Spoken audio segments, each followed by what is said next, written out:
रब पुकार रहा है, जिस रब का हम खाते हैं उस रब का गीत गाने के लिए चलो। जिस रब के सामने पूरी कायनात जो है इस वक्त झुकी हुई है, चलो उस रब के बारगाह में झुकने के लिए चले। ऐ लोग बेटे चलो, मौज़िन सदा लगा रहा है, अल्लाह अकबर की सदा लगा रहा है, मेरे कानों में जो है अल्लाह अकबर की सदा आई है।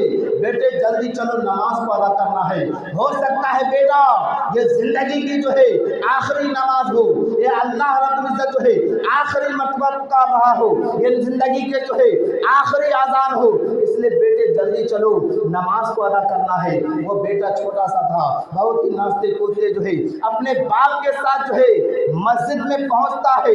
मस्जिद में पहुंचकर जो है नमाज को अदा करता है और नमाज को अदा करके जो है अपने घर आता है।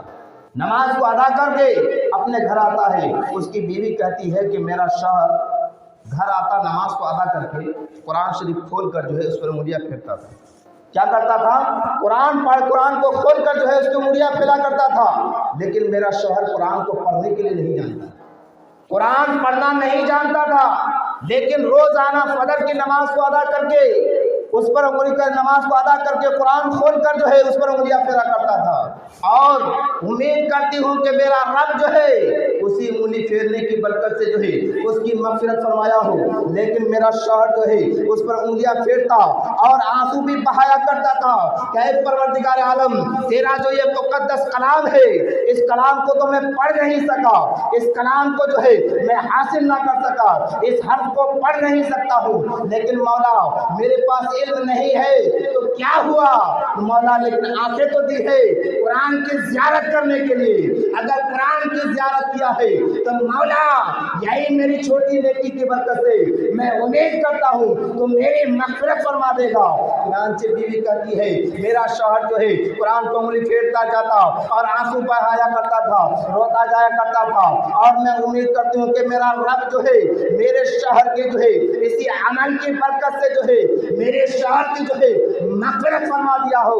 इसलिए आज जो है उसके खबर से जो है सांप बिच्छू के बजाय जो है उसके खबर से जो है बदबू आने के बजाय जो है इस वक्त जो है उसके खबर से खुशबू को भेज रहा है, ताकि बंदा जो है दुनिया में जो है जो जिंदगी को गुजार रहा है वो एहसास करे कि जो बंदा इतना गुनाहगार है, इतना खतावार है, एक वक्त की नमाज को अदा किया है तो मेरा रब जो है उसे माफ अता फरमा दिया है, इतना मकाम अता फरमाया है। और जो बंदा 5 वक्त आकर जो है मेरे बारगाह में सर को झुकाएगा, माफी मांगेगा, तो मैं उसे कितना बड़ा मकाम अता करूंगा, मैं जो है उसे कितना बड़ा मकाम अता करूंगा। तो मुसलमानों गौर करो, मेरा रब जो है सिर्फ एक बहाना को तलाश करता है, मेरा खुदा सिर्फ बहाना तलाश करता है कि मेरा बंदा जो है कोई नेकी करे, कोई नेकी करे और उस नेकी को कर कर जो है मुझसे हुसूल जन्नत मांगे, जन्नत की ख्वाहिश करे, जन्नत के बारे में कहे, मैं उस नेकी की वजह से उसे जन्नत अता कर दूंगा, मैं जो है उसे जन्नत अता कर दूंगा। इसलिए मुसलमानों इस पर गौर करने की बात है कि आज हम मुसलमान हैं, लेकिन आज हम ऐसे मुसलमान हैं जिसका कोई जवाब ही नहीं है, बिल्कुल झटंगा मुसलमान है, सिर्फ नाम का मुसलमान है, काम के मुसलमान ही नहीं है। लेकिन जो है आप जो मुसलमान हैं तो आप इस पर गौर आपने किया है कि रब ने आपको दुनिया में क्यों भेजा है, दुनिया में क्यों भेजा है, आप इस पर गौर नहीं किए। लेकिन आज मेरा जो है हाल बिल्कुल उल्टा है, नमाज पढ़ने का नाम ही नहीं, नमाज पढ़ने के लिए जहाँ कहिए तो उसका सबसे पहले लगेगा कि उसका सर पे जो है ना पहाड़ को उठा कर रख दिया गया। नमाज पढ़ने में इतना भारी उठता है, इतना भारी कि जिसका कोई जवाब ही नहीं है, जिसका कोई जवाब नहीं है। अगर आप उसको यहाँ से गेड़ा बड़ी कहने पैदल जाने के लिए ठंडी में तो आगे ठंडी रहे तो वो जाने के लिए तैयार हो जाएगा। अगर आप उसको कहें कि बिस्तर छोड़ के सिर्फ मस्जिद आओ तो बोलेगा कमर में दर्द है तो पैर में दर्द है, इतना बहाना मारेगा जिसका कोई जवाब नहीं, बहुत ज़्यादा बहाना, बहुत ज़्यादा बहाना। लेकिन नमाज आप ध्यान रखें, नमाज कभी भी माफ़ नहीं है, नमाज किसी भी सूरत में माफ़ नहीं है।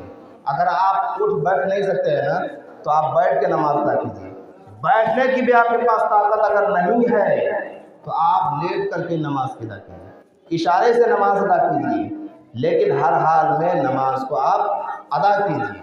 नमाज अदा कीजिए, लेकिन आपके पास इतनी भी ताकत अगर ख़त्म हो गई है कि आप इशारा भी नहीं कर सकते हैं, तब नमाज माफ़ है, तब नमाज क्या है, माफ़ है।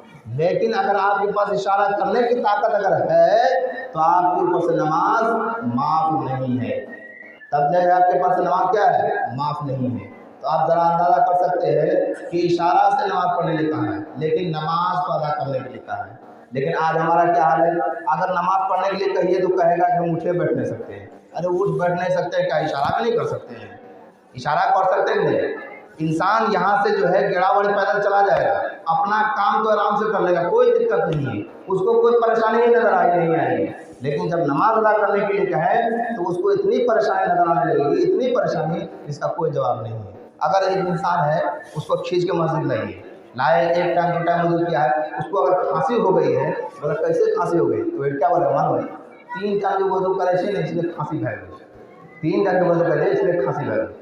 ये नहीं बोलेगा कि हाँ ठंडा पानी पीते हैं तो इससे खांसी हो गई है, नहीं। लेकिन नमाज को जरूर सामने ले चलाएगा कि नमाज पढ़िए कहीं खांसी हो गई। और आप ऐसे ऐसे लड़कों को भी देखेंगे, जुल्फी यहाँ पर रखा है, लेकिन अपने जब नमाज के बाद अपने जुल्फी को अंदर रखता है, अंदर रख करके नमाज को अदा करने के लिए आता है। लेकिन आज जो है इस लड़की को कहा जाए कि नमाज ना करिए तो एक के बाद दिया जाए 100 सवाल का एक जवाब कि हमको नमाज पढ़ने नहीं आता है।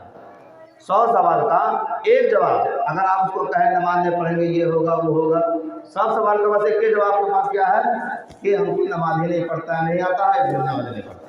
ये कोई जवाब है? कोई जवाब नहीं इसका, इसका कोई जवाब ही नहीं है।